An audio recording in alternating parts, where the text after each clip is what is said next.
Thank you, Evan. Looks like we're going this time. Alright, two things I wanted to do this time. First of all, we put another article up, and it's always a difficult one when we put up an article just about rocks. Because look, after about 4,000 words, it's difficult for me, and it's got to be more difficult for anyone that ventures to read it. But having said that, the reason why we did put a group of rocks up together is because it's the second batch that's come in from Oregon through Sandra Wafer. And I've got to explain something. Sandra did everything she could in America to try and convince people to look at these rocks, but they wouldn't. And she sent this batch to us, didn't charge us any money. In fact, she paid for the freight, and we're still trying to pay her back for that. And I've tried to contact her on that. And if you're listening to this, Sandra, I do want to pay for half the freight, but I haven't got back to you because I have asked. But irrespective of that, she sent it to us, and when I saw some of these rocks, I just thought to myself, how is it possible for any sentient human being that's breathing, has two eyes, that if they didn't see some of these rocks wouldn't say, that's amazing, that changes everything we know about the American Indigenous population and their technology, and everything about them changes with these two rocks. It's so obvious. But instead they said there's nothing to see there.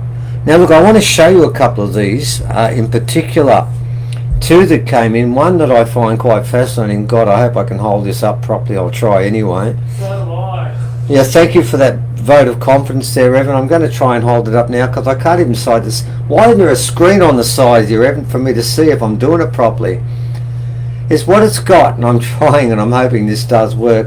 It's got an inset here of something that's been stuck into the rock, and it's like a resin or something cut inside it. Is that working, Evan, or not? I can't tell. Doesn't matter. You're supposed to know about this sort of stuff. Anyway. Yeah, I don't know where it's going. No, do I. Anyway, it doesn't matter. There's that one. And there's another one. I don't know what's happened here. We are doing this as we go. And this particular one is a line that starts here, which is this one. And there's a little break through there. Then it runs around here some more. And then there's a tiny little break there.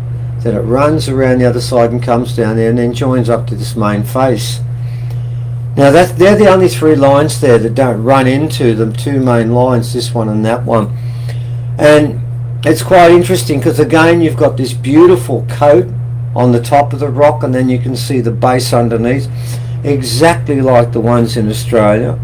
In fact, of the 16 rocks we've analysed from Oregon, 15 you could put in with the other rocks, and if I didn't put a marker on, within a week I'd forget which was which.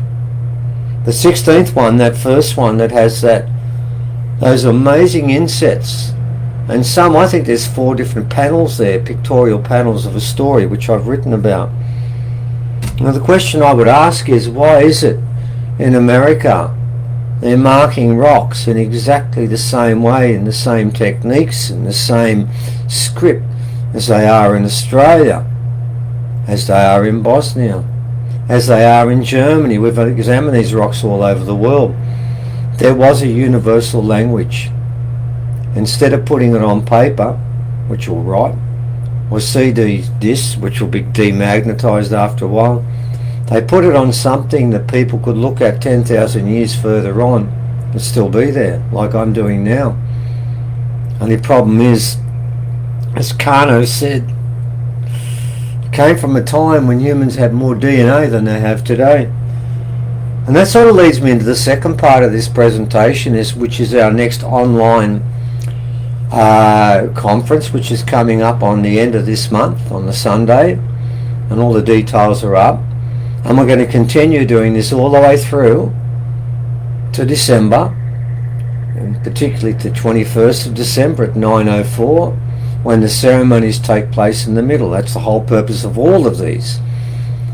But what's interesting about this particular presentation, because we always link back to that prophecy and we find different ways of doing it.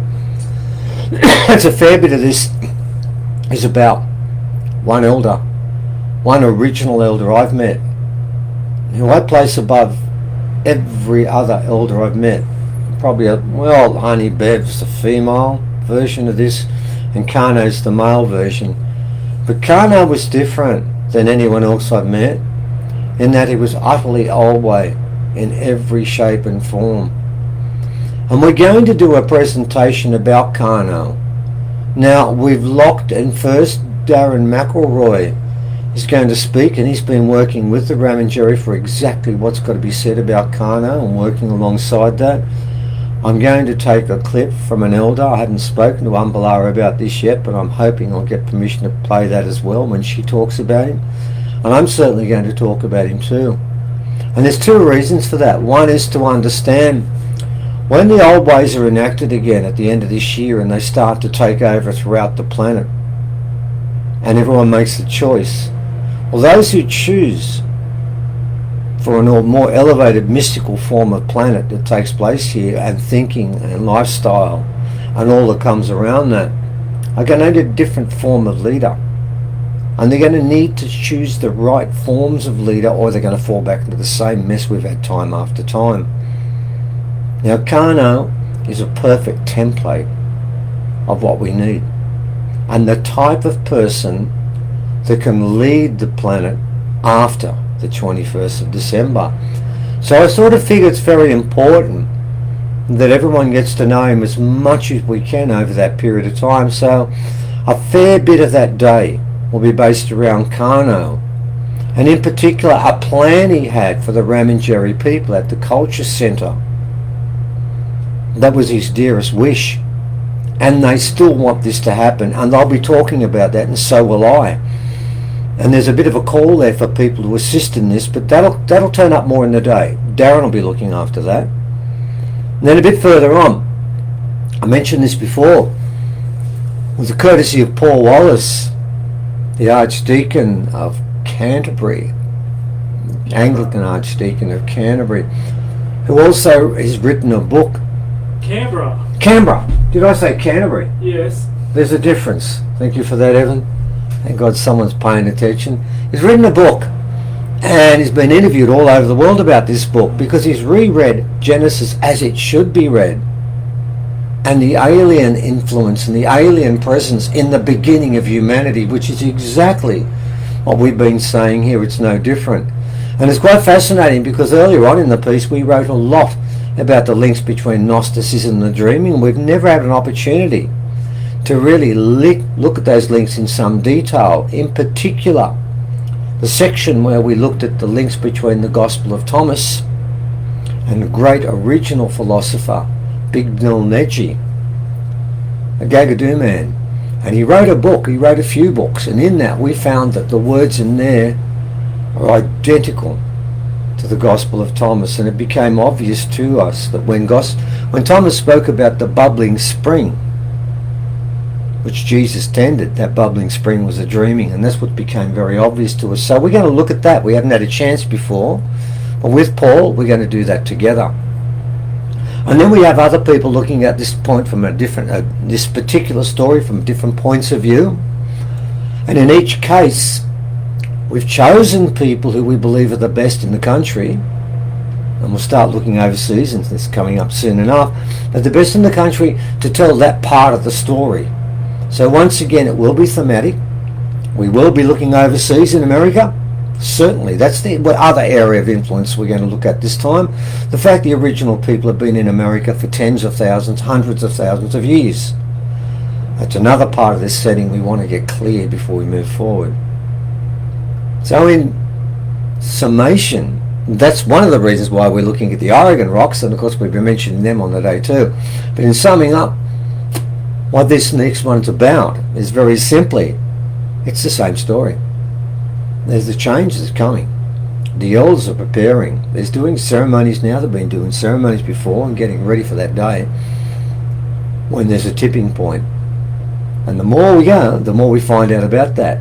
But for now, if you want to find out more about that, please join us in the online conference we're putting up. It's only $26, and you get it for 7 days. You don't have to watch it all at once. If you don't like one speaker, if you're not keen on one aspect, don't watch it. There's plenty of others. There's about 7.5 hours there to pick from, and it's got to be better than what's on free-to-air TV. I can't turn the TV on.